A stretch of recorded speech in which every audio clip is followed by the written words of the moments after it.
आप खुद इस चीज़ को सर्च करें कि जब से ये यूटी बना है, यूटी में तब्दील किया है और तब से लेके हमारे लोगों के ऊपर एट्रोसिटी हो रही है, शरेआम गुंडागर्दी और मर्डर किए जाते हैं। और ये शेड्यूल कास्ट लोग जो SC ST OBC के लोगों के हक जो मारे जा रहे हैं, हम उसकी आवाज़ उठाएंगे। संसार जी, जैसे कि जो इस वक्त प्रेजेंट गवर्नमेंट है, BJP की सरकार है, इसकी एक मानसिकता है कि कॉन्स्टिट्यूशन को समाप्त किया जाए। कॉन्स्टिट्यूशन को किस तरह से समाप्त कर रहे हैं? जो हमारे framing architect of the constitution थे, उनके अकॉर्डिंगली जो था वो एक वेलफेयर स्टेट की बात करते थे। लेकिन जो प्रेजेंट गवर्नमेंट है, ये वेलफेयर स्टेट का जो इनिशिएटिव है वो ख़त्म करना चाहती है। वेलफेयर स्टेट के अकॉर्डिंगली खाली वेलफेयर स्टेट में खाली एक एजुकेशन और हेल्थ प्रोवाइड करना नहीं होता है। वेलफेयर स्टेट में आपको लोगों की हर एक डिमांड फुलफिल करनी है। पब्लिक अंडरटेकिंग जो कंपनीज हैं उनको बढ़ोतरी देनी है। बट जो प्रेजेंट सरकार है, BJP की गवर्नमेंट है, खाली ये प्राइवेटाइजेशन करना चाहती है। और जो गरीब तबका के लोग हैं और जो दलित समाज है, अगर ये प्राइवेटाइजेशन कर लेंगे तो उसके कारण क्या होगा कि जो हमारी रिजर्वेशन होती थी प्राइवेट सेक्टर में, हम लोगों को रिजर्वेशन नहीं मिलती। उम्मीद करके एक जो विकल्प के रूप में एक जो माननीय प्रधानमंत्री जी को एक वो किया था, वोट किया था, इसलिए कि जो देश के अंदर जो हमारा आर्टिकल 14 जो कहता है इक्वलिटी बिफोर लॉ, जो समानता के रूप में सभी को एक जैसा देखा जाएगा, उसी के आश्वासन से लोगों ने इनको वोट किया। लेकिन आज की जो सरकार विरोधी जो नीतियां आज की जो चल रही हैं, जो हमारे पब्लिक सेक्टर को जिस तरह से डैमेज किया जा रहा है, आप निजीकरण की बात कर लीजिए, आप 2019 की आप क्राइम रिपोर्ट देख लीजिए, कम से कम 40,000 मजदूर जो हैं हमारे, वो सुसाइड करके अटेम्प्ट करके मरे हुए हैं। क्या सरकार जो है क्या वो वैसे चलेगी जैसे ईस्ट इंडिया लोग जैसे आए थे पहले, जैसे देश के अंदर जैसे उन लोगों ने बिजनेस करने वो आए थे? लेकिन हमारे ही कुछ समाज के नुमाइंदे जो BJP में बैठे हुए हैं, जो उनको हम अपने समाज के दलाल कहेंगे, क्योंकि आज तक आपने देखा कि जम्मू कश्मीर में जब से यूटी बनी है, कितने मर्डर हुए हैं, कितने लोगों के घर तोड़े गए हैं, नजायज़ लोगों के ज़मीनों पे कब्जे किए गए हैं। आपने ये स्टोरी काफ़ी देर पहले भी आपने स्टोरी की है, उसमें कितने कितने लोगों की जगहों को कब्जने का हड़पने का केस सामने आया है। लेकिन जम्मू के आप देख लीजिए SC ST मोर्चे के जो जितने प्रधान बने हैं, उनके मुंह से कोई आवाज़ नहीं आई। तो हमारे साथ प्रदेश अध्यक्ष भीम आर्मी पवन लोनी जी हैं, उनसे बात करके थोड़ा समझने की कोशिश करेंगे कि ये जो आज इन्होंने अपना विज्ञापन पत्र उनको दिया है, उस पत्र में जो था वो क्या था और ये पत्र DC को देने का कारण क्या था और किस तरीके से भीम आर्मी के जो काम होंगे जम्मू कश्मीर के अंदर। भीम आर्मी एक्टिव हो चुकी है तो वो क्या काम है, थोड़ा जानने की कोशिश करेंगे। लोनी जी मुझे बताएं, पवन जी आप गए थे DC के पास, एक पत्र दिया गया, उस पत्र में क्या था और ये पत्र किस लिए दिया गया? सबसे पहले आपका बहुत बहुत धन्यवाद जो आप यहाँ पे कवरेज करने आए, आपकी टीम का।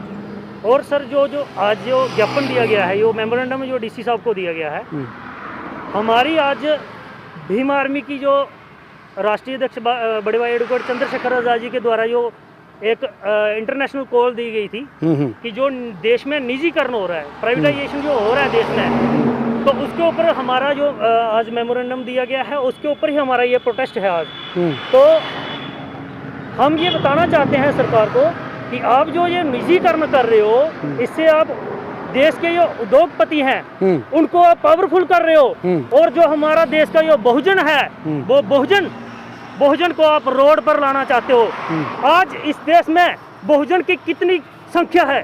आज इस देश में अगर आप गिनती के जनसंख्या के आधार पे आप जब जनसंख्या होगी जो हुई है जो भी, और बहुजन समाज की जो संख्या है वो सबसे ज़्यादा है, 85%, 85% हम लोग हैं। हम लोगों को मजबूर किया जा रहा है सर कि आप लोग रोड पर आए, आप लोग इतने मजबूर करने के लिए तुले हुए हैं। सारा का सारा सिस्टम जो देश का है आज निजीकरण करके उद्योगपतियों के हवाले कर रहे हैं। इससे हम लोगों के जो सेंटिमेंट हैं वो हर्ट हुए हैं। हम लोगों को ये सीधा भारतीय संविधान के ऊपर हमला है, और आए दिन ये कुछ ना कुछ पॉलिसी क्रिएट करते हैं जो कि हमारे लोगों के अगेंस्ट ये खड़ी करते हैं। हम ये बता देना चाहते हैं कि हमारी जो संख्या है वो बहुजन समाज की जो संख्या है आप सबको पता है। दिल्ली की आपने जब जंतर मंतर पे भी जहाँ जो गुरवदास आंदोलन हुआ था वहाँ पे आपने बहुजन की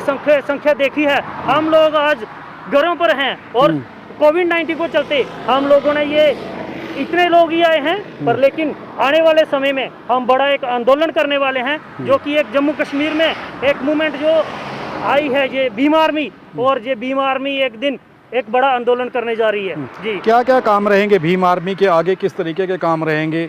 आप प्रदेश अध्यक्ष हैं, क्या जिम्मेवारियां हैं आपके कंधों पर से? सर आप देखो कि जब से ये यूटी बनी है जम्मू कश्मीर, और तब से लेकर हमारे समाज के ऊपर एट्रोसिटी होती जा रही है, और ये इस एट्रोसिटी को मैं सरकार से ये बोलना चाहता हूँ, माननीय एलजी साहब से, कि आप ये जो घटना हो रही हैं इन पर संज्ञान ले, और आप खुद इस चीज़ को सर्च करें कि जब से ये यूटी बना है, यूटी में तब्दील किया है, और तब से लेकर हमारे लोगों के ऊपर एट्रोसिटी हो रही है, शरेआम गुंडागर्दी और मर्डर किए जाते हैं, और ये शेड्यूल कास्ट लोग जो SC ST OBC के लोगों के हक जो मारे जा रहे हैं, हम उसकी आवाज़ उठाएंगे।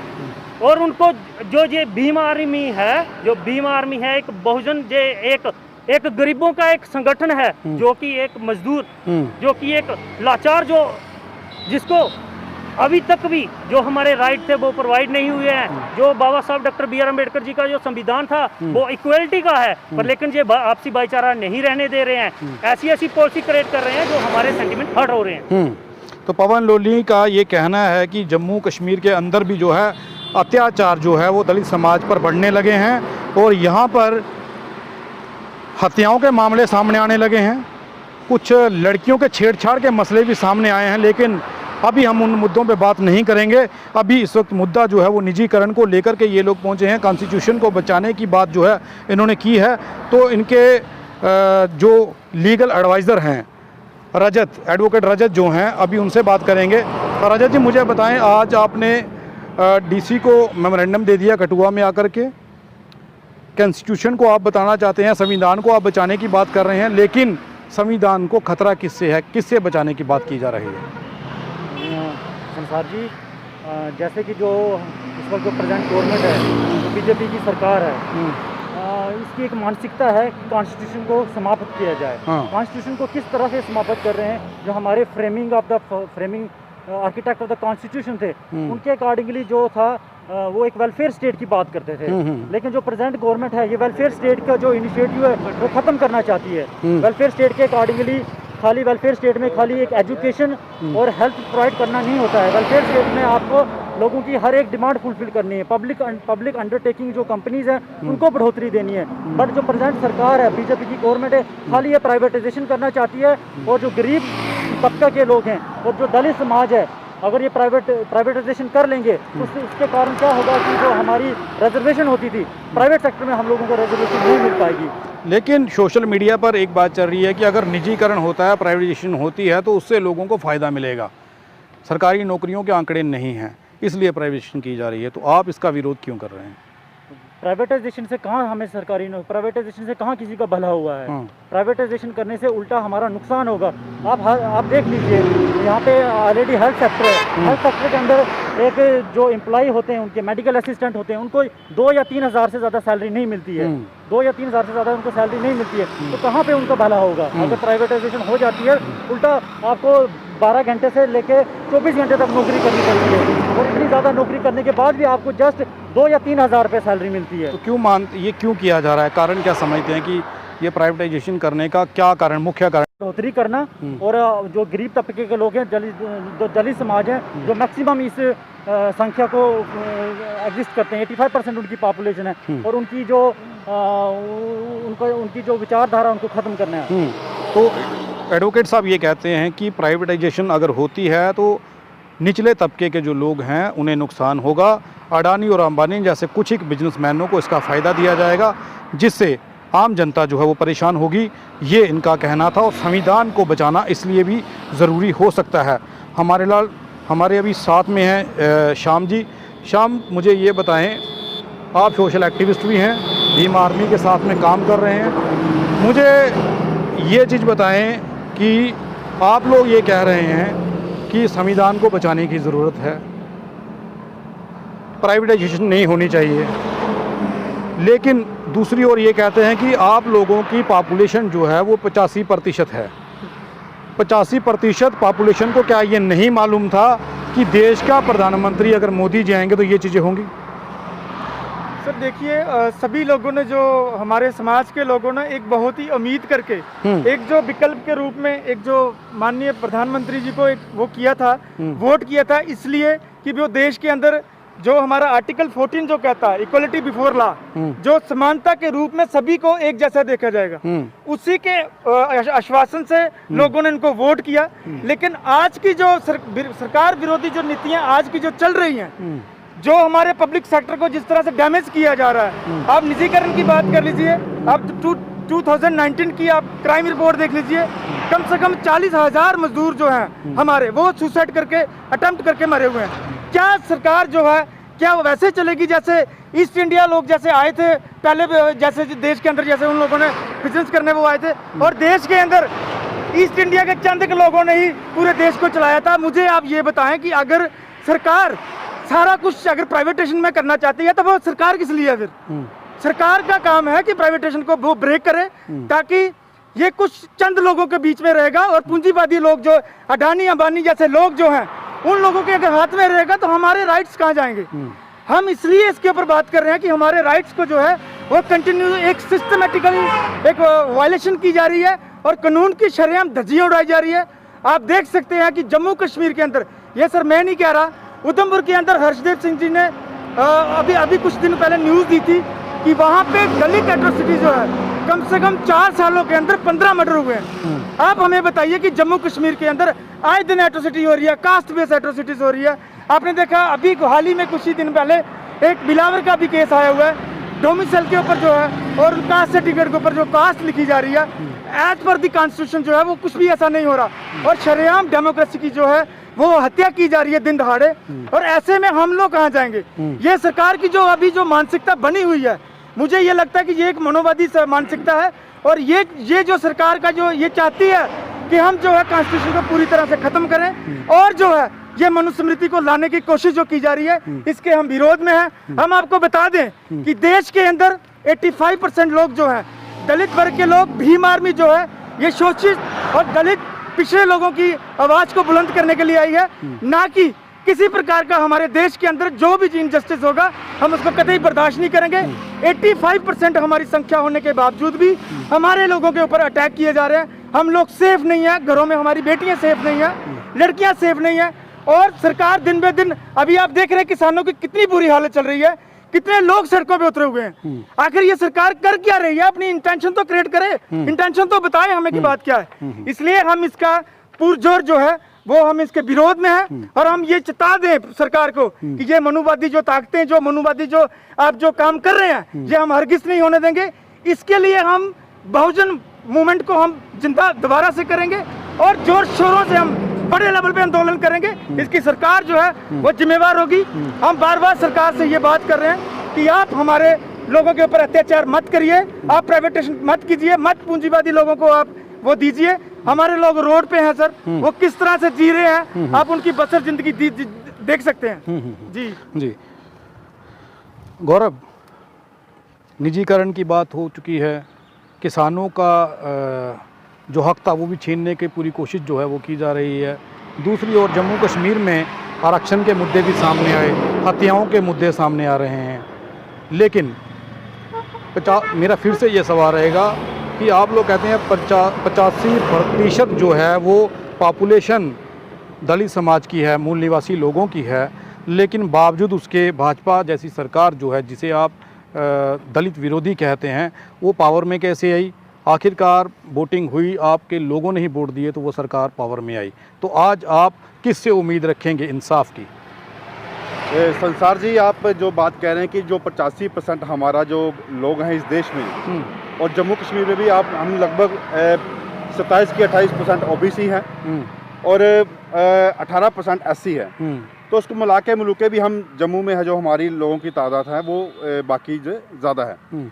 और रही बात हम आपकी कि ये कहना कि हमारे लोगों ने जो वोट डालकर जो अपनी यहाँ पे जो जम्मू में वोट पड़े, BJP को वोट पड़े, वो वोट हमारे थ्रू ही गए, लेकिन हमारे ही कुछ समाज के नुमाइंदे जो BJP में बैठे हुए हैं, जो उनको हम अपने समाज के दलाल कहेंगे, क्योंकि आज तक आपने देखा कि जम्मू कश्मीर में जब से UT बनी है कितने मर्डर हुए हैं, कितने लोगों के घर तोड़े गए हैं, नजायज़ लोगों के ज़मीनों पे कब्जे किए गए हैं। आपने ये स्टोरी काफ़ी देर पहले भी आपने स्टोरी की है, उसमें कितने कितने लोगों की जगहों को कब्जने का हड़पने का केस सामने आया है। लेकिन जम्मू के आप देख लीजिए SC/ST मोर्चे के जो जितने प्रधान बने हैं उनके मुंह से कोई आवाज़ नहीं आई। हम लोग किससे उम्मीद करें? हमारे जम्मू के जो सोशल एक्टिविस्ट थे, चाहे वो अंबेडकर युवा संगठन था, चाहे वो भीम आर्मी था, चाहे वो हमारे एडवोकेट की अपनी टीम थी, एसोसिएशन आल एसोसिएशन, इन सब ने अपने अपने तरीके से कोर्ट में फाइल की, उन लोगों के खिलाफ FIR दर्ज की और अपने लोगों को भरोसा दिलाया। लेकिन जो हम आप जो कह रहे हो कि हमारे थ्रू जो लोग बने थे, आज वो हमारी बात नहीं सुन रहे हैं। हमारी बात क्या, पूरे देश ने बीजेपी का वोट देकर और अपने प्रधानमंत्री नरेंद्र जी को प्रधानमंत्री बनाया। लेकिन आज वो ये काम कर रहे हैं कि वो आज देश को ही बेच डाल रहे हैं। आप देखिए, रेलवे प्राइवेट कर दी, BSNL प्राइवेट कर दी, यहाँ तक कि जो हॉस्पिटल की मुझे लगता है कि वो भी ये प्राइवेट कर देंगे। आज जम्मू के जो हॉस्पिटल में हमारे प्रिंसिपल साहब नसीब सिंह डिगरा जी, जिन्होंने कुछ बढ़कर, एक बच्चा जब पढ़ लिख के एक बड़ा अफसर बनता है, उसको अपने दफ्तरों में कास्टिज्म को लेके, एक ऊंच नीच जात पात को लेके इसके साथ ऐसा व्यवहार किया जाता है कि वो तंग आकर इस तरह की बात करता है कि मुझे इस नौकरी से निलंबित कर दीजिए थी। तो आप ये देखें कि जो मनुस्मृति है, जो हमारे बाबा साहब डॉक्टर साहब ने जो इसको ख़त्म किया था, आज ये सरकार उसको लागू करने पे आई है। हम अपने कॉन्स्टिट्यूशन को ख़त्म नहीं होने देंगे। 85%, चलो अब हमारे अभी थोड़े से जम्मू की, मैं बात करता हूँ जम्मू कश्मीर की, आज हमारे यहाँ कर जो 85% जो तबका है वो भी सो रहा है। लेकिन कोई बात नहीं, हम इनको जगाने की कोशिश करेंगे। और मैं बीजेपी सरकार के नुमाइंदों को इतनी बात कहूँगा कि आप जो जितना काम हमारे खिलाफ कर रहे हो, ये बहुत ही अच्छा कर रहे हो, ताकि हमारे लोगों को चोट लगे, उनको पता चले कि ये सरकार ये कर रही है, तो हमारे साथ आएँ। और आज वो भी इस चीज़ को महसूस करेंगे। प्राइवेटेशन, और जैसे आप जम्मू में देखिए, जब से बिजली प्राइवेट हुई है, लोगों का 11-11 लाख 4-4 लाख रुपया बिजली का बिल आ रहा है। दो कमरे हैं, 2 कमरों का मकान है, उसका बंदे का 11 लाख का बिल आया। ये क्या चल रहा है? प्राइवेटाइजेशन ये करने का मतलब नहीं है। ये सब डिमांड कर रहे हैं कि हमारे जम्मू कश्मीर के अंदर जो अभी जो रिजर्वेशन है उसको रिस्टोर किया जाए, और एज पर दी पॉपुलेशन जो है हमारा जो खासकर OBC समाज है वो 27% जो उनकी रिजर्वेशन बनती है, और जो SC कम्युनिटी है उनकी जो है वो 20% बनती है, सॉरी 15% बनती है। ऐसे ही ST की जो है वो 20% बनती है एज पर दी सेंसस के मुताबिक। और मंडल कमीशन 1996 के अकॉर्डिंग हम लोग ये कह रहे हैं कि हमें रिजर्वेशन का जो है वो हमारी रिस्टोर की जाए। पवन बताएं क्या कहना चाह रहे हैं? सर, हमें सीधा ये हमारी जो रिजर्वेशन है उसके ऊपर हमला है। वो कैसे है कि जो हमें रिजर्वेशन है वो सरकारी क्षेत्र में है, और जब ये सारा का सारा सिस्टम प्राइवेट हो जाएगा तो हमारी जो लोगों की जो रिजर्वेशन है वो खत्म हो जाएगी। ये पूरा का पूरा जो हमला है निजीकरण का, ये भारतीय संविधान के ऊपर है। परम पूज्य बाबा साहब डॉक्टर BR अम्बेडकर जी ने हमारे समाज को उन्नति पर पहुंचाया। जहां हमारे लोगों की कौन सी स्थिति थी, आप थोड़ा पीछे जाइए और वहां पे हमारे लोगों की स्थिति देखिए आप, SC/ST OBC के लोगों की। और ये परम पूज्य बाबा साहब डॉक्टर BR अम्बेडकर जी का संविधान जो है उसके ऊपर सीधा हमला है। निजीकरण जो है ये रिजर्वेशन के खिलाफ है, और हम लोग जो बहुजन लोग हैं उनके ऊपर ये सीधा हमला है संविधान के ऊपर। संविधान के ये नई पॉलिसियाँ जो आ रही हैं, हम इनका विरोध करते हैं, निजीकरण का विरोध करते हैं। बात शुरू हुई थी प्राइवेटाइजेशन से, लेकिन ख़त्म हुई जातिवाद, संविधान और मनुस्मृति पे। अब लड़ाई जो है वो सरकारी नौकरियां और अपने हकों से शुरू हुई थी और ख़त्म हो रही है वो जातिवाद पर। आखिरकार भाजपा के आने के बाद जम्मू जैसे इलाके में जातिवाद के मामले क्यों बढ़े? लड़कियों के साथ छेड़छाड़ के मामले क्यों बढ़े?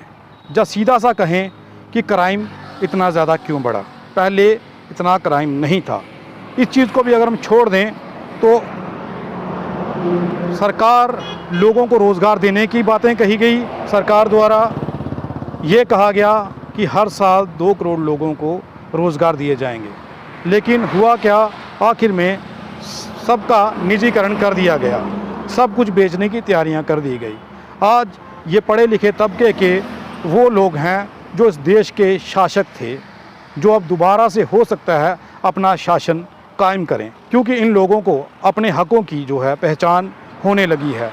अब देखना ये होगा भारत के उन लोगों को क्या अभी भी होश आएगी जिन लोगों के साथ इतना अत्याचार हो रहा है। अगर अभी भी लोग नहीं जागे तो हो सकता है सरकार सब कुछ बेच बाच कर भारत के लोगों को कटोरा पकड़ने पर मजबूर कर दे।